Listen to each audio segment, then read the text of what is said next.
Hi everybody, Mary Brown, aka Pterodactyl here, and I just want to try and do a quick walkthrough of the Arc Animal Tarot and Oracle deck by Bernadette King with artwork by Heidi Sutherlin. I love this deck. I'm going to do a part 2 video as well because it does come with extension packs that you can order. This is a multi-use deck with tarot, a full 78 card tarot deck plus 22 oracle cards that come with this in this deck set, and there's additional oracle cards that you can order as well. I have ordered them. They don't come in until October, so when I get the rest of the cards in, we'll go through those. But this is a gorgeous book and deck set here. Big, huge, heavy set. And let's talk about this a little bit. This is really unique, right? This is a multi-use deck. So 78 Rider-Waite based tarot cards plus 22 bonus cards. Uses archetypal imagery and subtle symbolic keys on each card. So novices, collectors, and experts can all use the Arc for tarot readings, for oracle readings and daily inspiration, shamanic readings and healings, meet and work with spirit, totem, and power animals. Use it for cartomancy and use it for playing cards as well. We'll talk about how that's possible in a little bit here. But there's also this bonus thing too, because inside the book is a URL for 6 free classes, which include intuitive tarot and psychic development and working with spirit, totem, and power animals. So this, you get a lot of bang for your buck with this. It is really heavy. It has a magnetic closure on the box here. And I love in the beginning, it you can inscribe it with your name, or if you're giving it as a gift to somebody, this arc belongs to. I ended up damaging the box myself, unfortunately. It is a gorgeous box, but I lifted it, kind of like that, and it kind of tore a bit because everything is so heavy. So hopefully you won't make the same mistake I did. I was instantly bummed out, but it caused me to get a special bag for it. I got this on Amazon, just like the animal print on it. And it's actually big enough of a bag to fit both the book and the cards, which is really terrific. I don't know if that'll still be the case. I think it will, though, because it's really roomy even with all that in there when I get the extension packs. But we'll see. And you can fit crystals. I like to keep crystals to keep my cards cleansed and charged. And so, yeah, I bought its own bag for it, which I usually don't do. I don't always buy a special bag for my decks. But anyways, let's get into this. This is the guidebook. It's huge. You have color scans of the cards. For each card, you've got like 2 pages of information. One on the animal, part of it's on the animal and the tarot card and how that animal connects to that tarot card meaning. And then there's another section that's on the spiritual meaning of the animal and how it's different if it's a spirit animal, totem animal, or power animal, and the way that it shows up in your life. So you can kind of use this actually not just as a guidebook to this deck, but also as it kind of similar to Animal Speak, right? The classic tome by Ted Andrews, the great late Ted Andrews. You can kind of use it in that way to just look up the metaphysical meaning of different animals. Maybe you encounter an animal like an armadillo that's in here and you're like, what does that mean? What are armadillos about? What might that symbolize? So it's great to use it in that way. So it's not just a multi-use deck, it's kind of a multi-use book as well. A lot of information in this, and what I love about it is not just about the cards, but also about some basic like correspondences and stuff. There's a short chapter 1 is how to use the arc, shamanism, animal communication, and healing. There's a bit about that, how to use it as a tarot deck, how to use it as an oracle deck. You could kind of forget about the tarot titles and just use this as a big animal oracle deck if you wanted to. And also a section on how to work with spirit, totem, and power animals. how to use the deck for shamanic healing and readings, and how to use it for cartomancy and playing cards, which is really interesting because there's symbolic keys at the bottom of each of the cards, and they have the symbols for the classic playing cards: hearts, spades, diamonds, clubs. So you could use it to do good old cartomancy. You could use it to play solitaire or go fish if you wanted to. And chapter 2 is talking about the symbolic keys. At the top of every card, there's a key referencing sacred geometry and the 4 elements. And so she goes into all of those symbols and meanings for them. At the bottom of the card, there's a brief list of 2 or 3 keywords or phrases with a visual symbolic key. So all of this together gives you greater understanding of the card's meaning at a glance. They have these small glyphs pointing to cultural influence. Sometimes as well, there are zodiac symbols as well for Western and Chinese zodiac. And here she gives you like the key to the symbols. This is what they look like. So you have your sacred geometry and elements, influences, which may have to do with different cultural understandings like Celtic or Asian or shamanic or mythological, Australian, prehistoric. She has these symbols to get you to think like a little bit beyond maybe just what you might know, and lets you know if that animal that's being used has a significance to a specific culture. Then also the card suit symbols, and then the astrology, Western and Chinese astrology symbols as well. So for people that like cards with a lot of symbolism, this actually uses a lot of symbols. Okay, plus you have the imagery of the animals.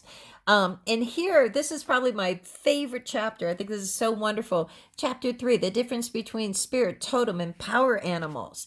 And a lot of times we see these terms used interchangeably. The way that she defines them is this: a spirit animal is when an animal you have not called on repeatedly presents in your life, and especially for a short amount of time. That's your spirit animal. It's an animal ally who's heard your soul cry out for help. It's a guide carrying messages related to people, places, and conditions in your life. When a spirit animal calls to you, it represents something you might consider working on or toward. It may also signify abilities or characteristics you hope to cultivate. Conversely, your spirit animal may be asking you to recognize traits you might consider purging or healing. So that's a spirit animal. Now, totem animal, that's another term that we hear used a lot. And the way she defines totem animal is, gives this example: you adore bears.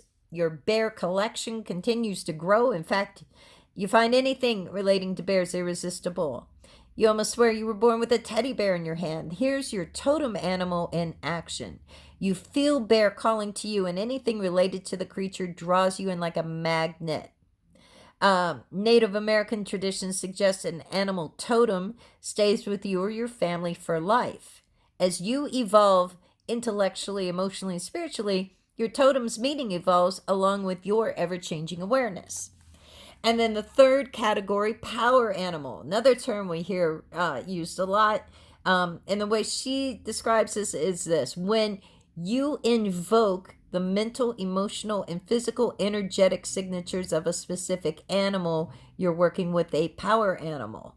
Invoking power animals involves biomimicry, the act of drawing inspiration from or emulating animal guides' behaviors and characteristics.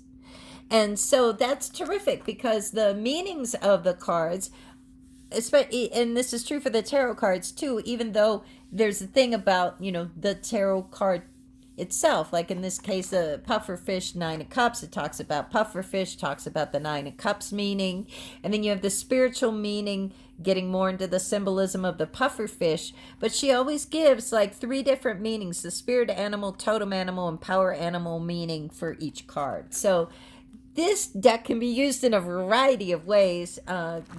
You can just see that, just going over all of this, the symbolism and stuff. The book is fantastic.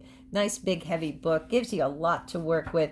Let's look at the cards. That's the best part, right? Although the book's fantastic. So, continuing with the box, we've got, these cardboard inserts here that kind of keep the cards in place.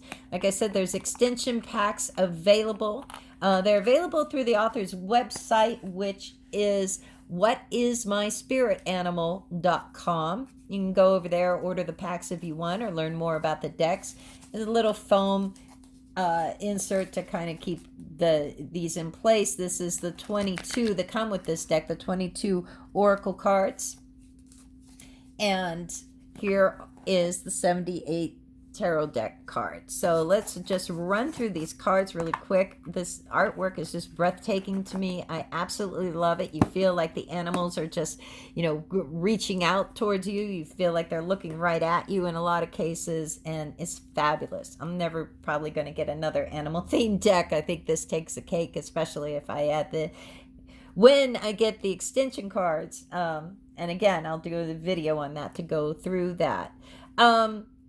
But let's look at them right now. We'll start with the 22 oracle cards included here. We have Armadillo, and as you can see, there's that symbol at the top, and you can barely see it. If I have any things that I wish were different about this deck, I wish the symbols at the bottom were maybe in a different ink that would make them clearer to see. They kind of blend with the background at the bottom of these cards in a lot of cases. But yeah, you can kind of see it. Oh, that's too close. Well, anyways, you see what I mean. So Armadillo, few keywords here: marking territory, impenetrable defense, and caution.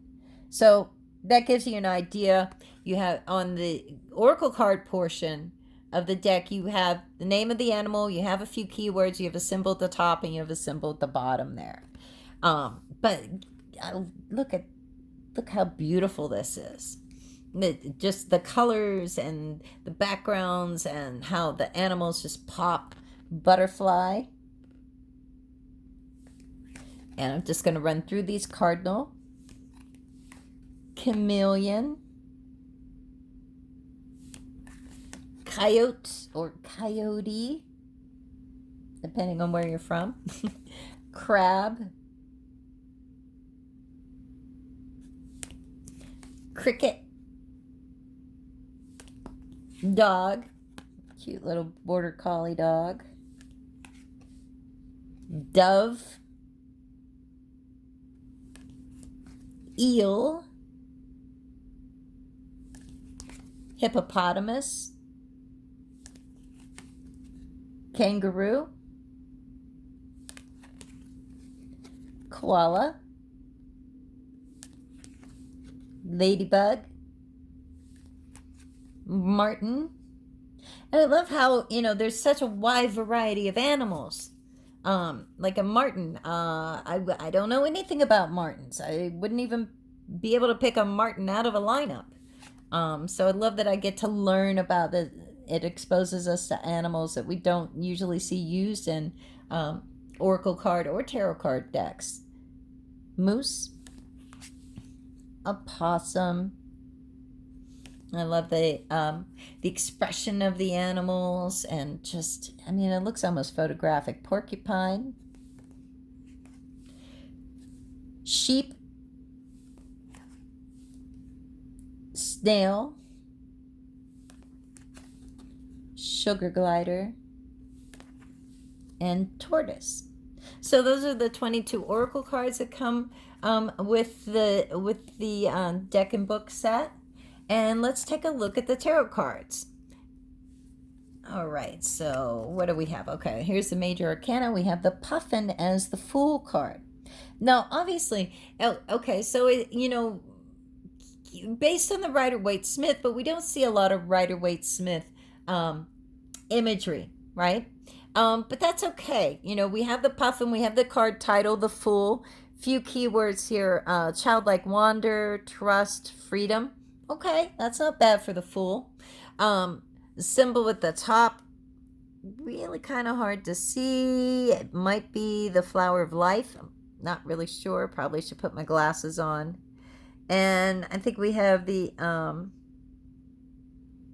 air symbol at the bottom, or the shamanic symbol at the bottom. So the Fool card, yeah, we don't see the dog and the cliff and the bag and the stick and all of that stuff. But look, he does have his leg lift up. He does look like, he could,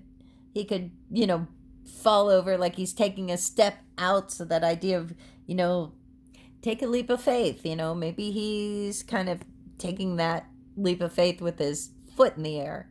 I don't know a lot about puffins, and definitely I can learn about them in the book. So I'm excited about that. But I'm okay with it not having animals trying to recreate, those classic Rider-Waite depictions. I think you can definitely use this deck without that. And I love everything else that we get in lieu of it. So there's the Puffin for the Fool card. Moving on, we'll just run through these. Raven is the Magician.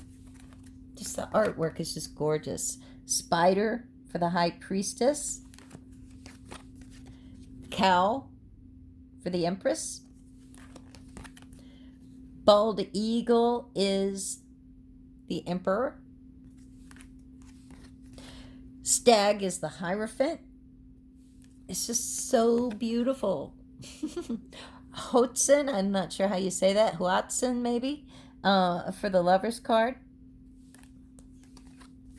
Horse for the Chariot. That's kind of one I've seen before, used in animal-themed decks. Same with Lion. Gorgeous Lion, though, for the Strength card. I love how the image extends beyond this sort of like very thin line border. It just makes it just jump out of the card. So a lot of brilliant ideas used in this deck. Hermit card is the Snow Leopard. Bee for the Wheel of Fortune. Elephant for Justice. Bat for the Hanged Man. That seems like, kind of an obvious choice, right? Because he hangs upside down. Cecropia Moth for the Death card. We have the Manta Ray for Temperance. Shark for the Devil card. Snake for the Tower card. Polar Bear. This is one of my favorites. I love this big, huge polar bear just coming out of the card for the Star card. Owl for the Moon card. Peking Duck for the Sun card. Whale for the Judgment card. And Macaw for the World card. Gorgeous colors. Gorgeous, gorgeous, gorgeous. So that is the major arcana. Now let's start going through the minors here. Again, I just want you to see the artwork of on these cards. I mean, I am so thrilled that I got this deck, and it's just delicious. It really is. I could just eat it up. So let's go through the swords. Hawk is the Ace of Swords. Blue-footed Booby as the Two of Swords. The Bluebird for the Three of Swords. It's kind of different because we think of the Bluebird of Happiness, and this is Three of Swords, but the key words: emotional storm, freedom from strife. Let's take a look at Bluebird in the book and see like how might that fit with maybe what we think of as the Three of Swords. So in the book, she says the Three of Swords is about facing an emotional storm. Okay, someone or something has caused deep injury to your heart.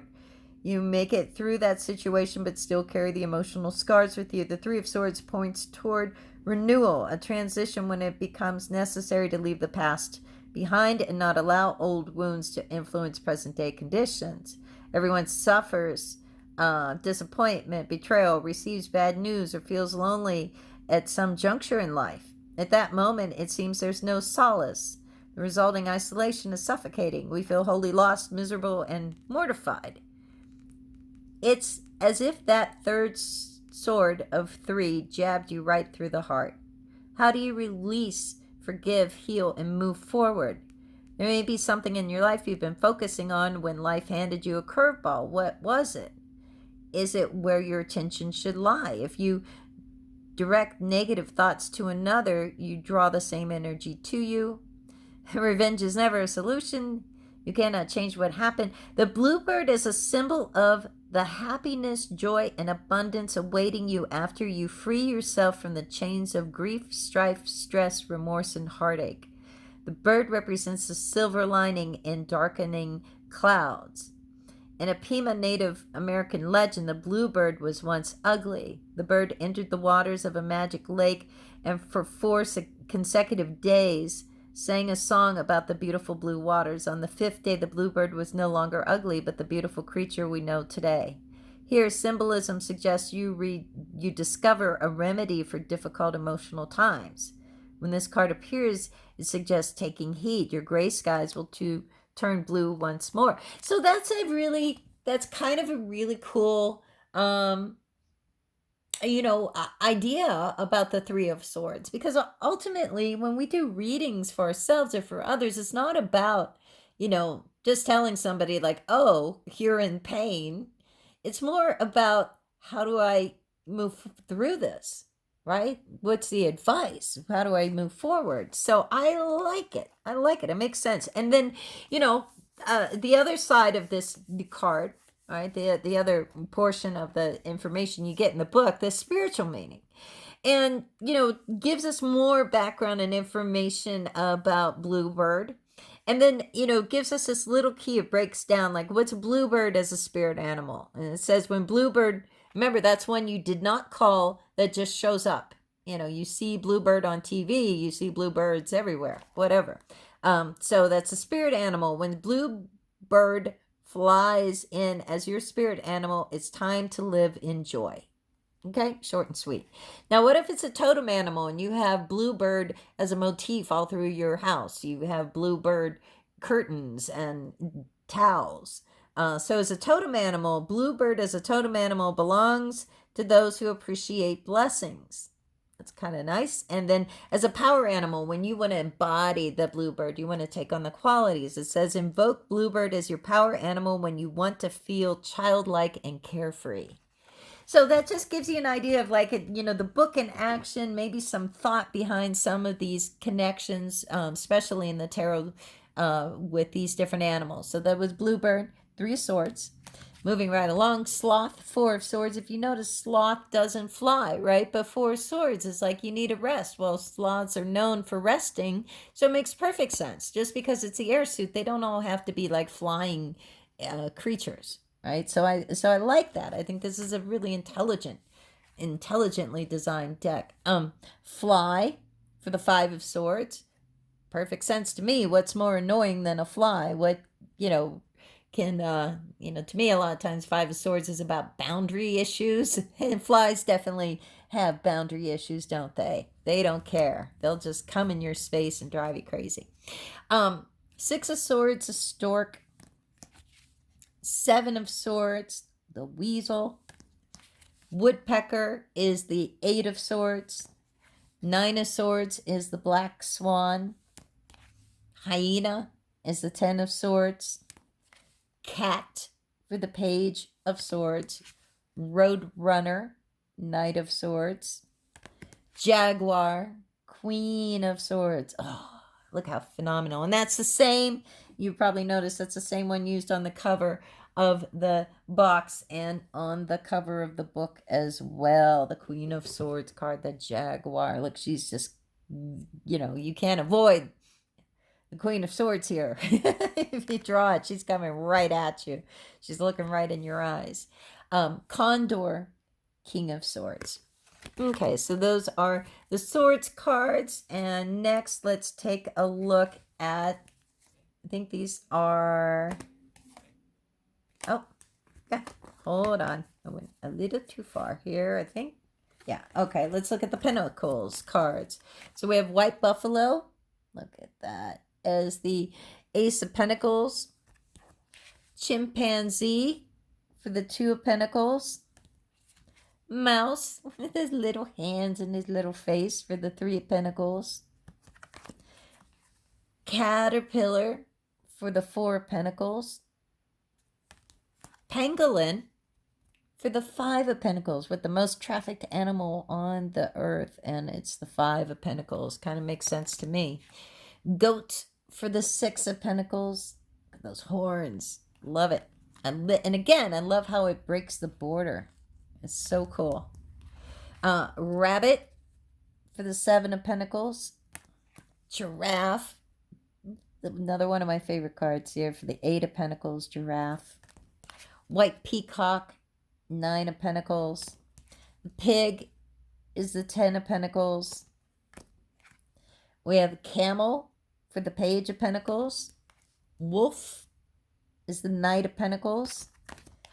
Bear, Mama Bear with her baby bear for the Queen of Pentacles. Rhinoceros is the King of Pentacles. Okay. And next up, we've got, let me see, where does it end? Okay. Are these all the Cups cards? Okay. Hold on. Okay. Next up, we have the Cups cards. We have the Nautilus for the Ace of Cups. Again, breaks that border. I love that. And, I think we're familiar with Nautilus shells, but I haven't really seen the creature depicted before, so that's kind of cool. Warthog, I guess romantic warthogs for the Two of Cups. And these are a little bit out of order here. Okay. Three of Cups, the penguin. Little penguin family. Four of Cups is the frog. Manatee is a Five of Cups. And, that's kind of interesting too, because Five of Cups, manatee, like at Five of Cups, we can feel sad, disappointed. Manatee is an endangered animal. My mom was really into saving the manatees. And so I feel like a little sadness when I see them. So that kind of, I don't know, it makes a lot of sense to me. Six of Cups is the otter. The beaver is the Seven of Cups. Walrus for the Eight of Cups. Nine of Cups is a pufferfish. The wish card, look at his little happy face. I love that. 10 of Cups is the seal. Alligator is a Page of Cups. Dolphin for the Knight of Cups. Jellyfish for the Queen of Cups.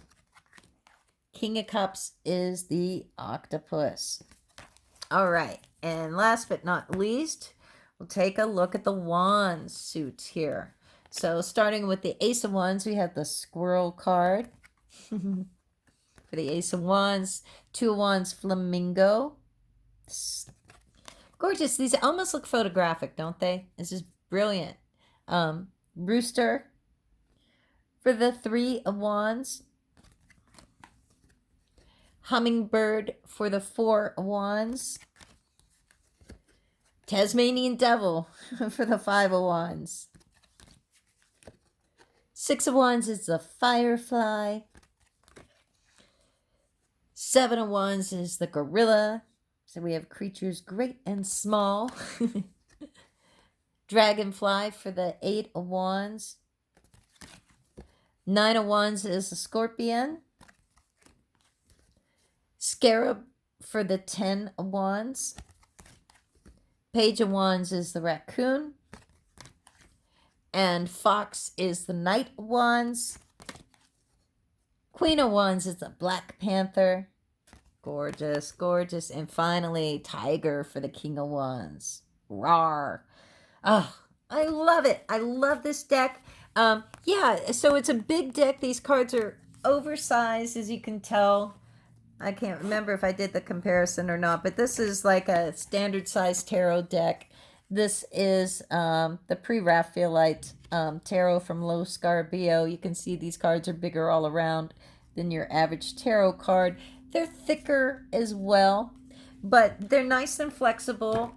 I'm known for having really small hands, and even this, if I take all 100 cards with my little tiny hands, I can still shuffle them because they're flexible enough that they can be bent and shuffled even if you riffle shuffle.